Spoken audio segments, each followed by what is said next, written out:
Hello mga ka-friendship! So for today's video, ito po ang ganap nung fiesta dito sa amin. So medyo natagalan ako bago nakapag-upload but ito na nga po.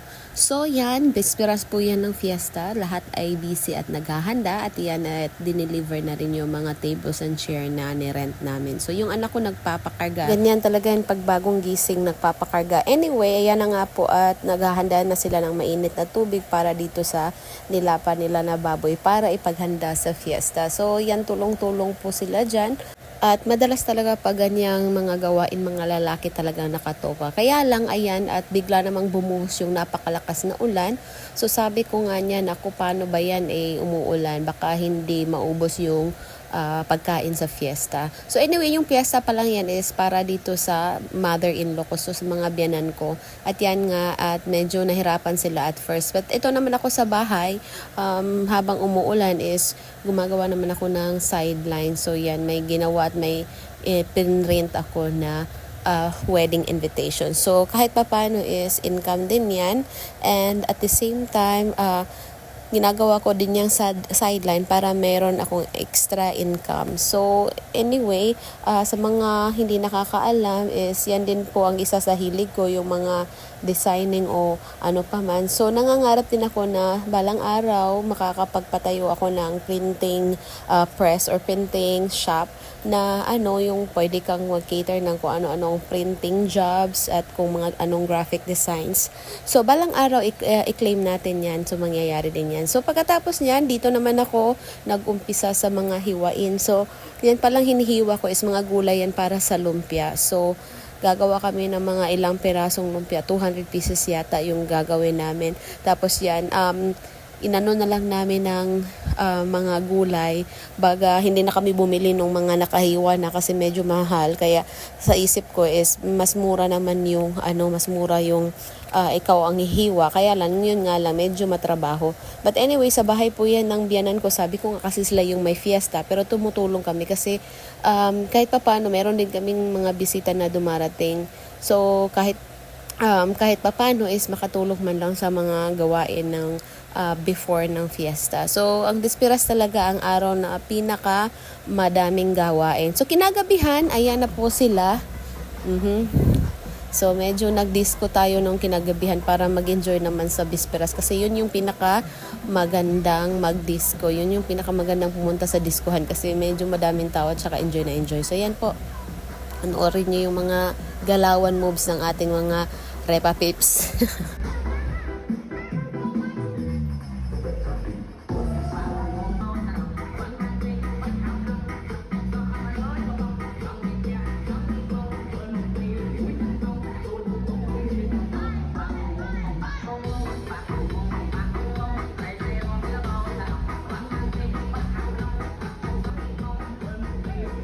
Ayan, na-realize nilang naka-video sila. Medyo nahiya pa.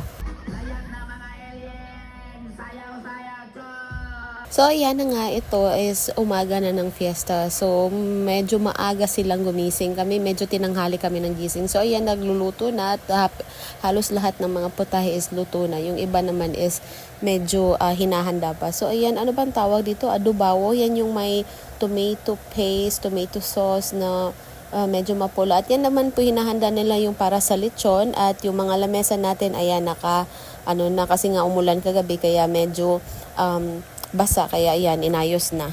So, dito naman, ayan, hinahanda na nila nga yung lilitsunin at maya-maya pa dapat nakasalang na yan kasi tanghali yung pakain. So, dapat medyo 2 hours to 3 hours ahead nakasalang na talaga siya kasi hindi mo naman pwedeng bilisan yung pagluluto ng lechon kasi mahihilaw sa loob.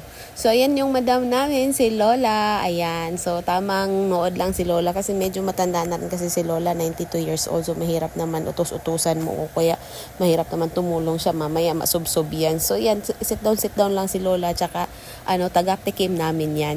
So, dito naman, ayan si madam at si Chahi ng asawa ko. So, yan.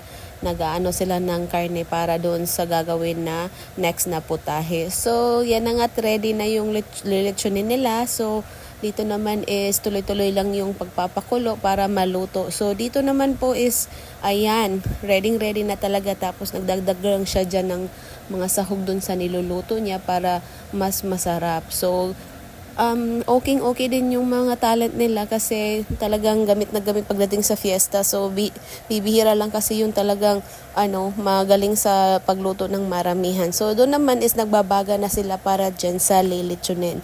So, tamang lang, dagdag lang sila ng mga panggatong dyan. Buti na lang at nakapaghanda sila ng maraming panggatong. At dito naman is busy-busy ang mga iha sa paggagawa o pagkakayod ng buko kasi gagawa nga sila ng buko pandan. So, meron silang dessert na buko pandan at yan, tamang kayod lang sila dyan. Tapos yan si auntie is inahanda at nilalagay niya yung mga soft drinks doon sa lagayan o doon sa cooler. So, ayan, tamang halo lang yung niluluto nila. So, yan, marami na rin yung nakaluto nung time na yan. Tapos yan, nagsasalang na sila ng kanin. Tapos ayan naman, dito naman is, ayan, meron pang hindi na naluluto. So I think isang putahe na lang yan. At tapos ito naman is, ayan, naghahanda na sila para isa lang yung lechon. So ewan ko bakit hindi nila tinali yung paa. But anyway, pumunta naman ako dito sa nagagawa ng buko at hindi pa rin sila tapos kasi medyo madami yung buko na kinayod nila. I think mga 35 pieces ata to. So nakaseparate yung laman at saka yung tubig ng buko. Pero mas masarap daw yung buko pandan pag sinabawan mo ng tubig talaga ng buko. Kaya lang is madali siyang mapanis. So make sure na pag ganun yung ginawa mo, is talagang mauubos yung buko pandan on the next day na kakainin. So medyo na late na nga sila dyan kasi same day ng piyesta at doon pa sila gumawa ng buko pandan. So ang ginawa na lang is nalagyan na lang ng ice at yan, hinalo-halo na yun lahat ng ingredients at medyo madami-dami naman siya. At yan, nilagyan lang yan ng cheese and then yung gulaman na green, tapos yun na. So dito naman is ready na. So abangan na lang natin pagka maya-maya yung mga bisita. So abangan nyo yung part 2 kasi medyo mahaba yung video natin. So doon yung makikita yung lafangan. Bye!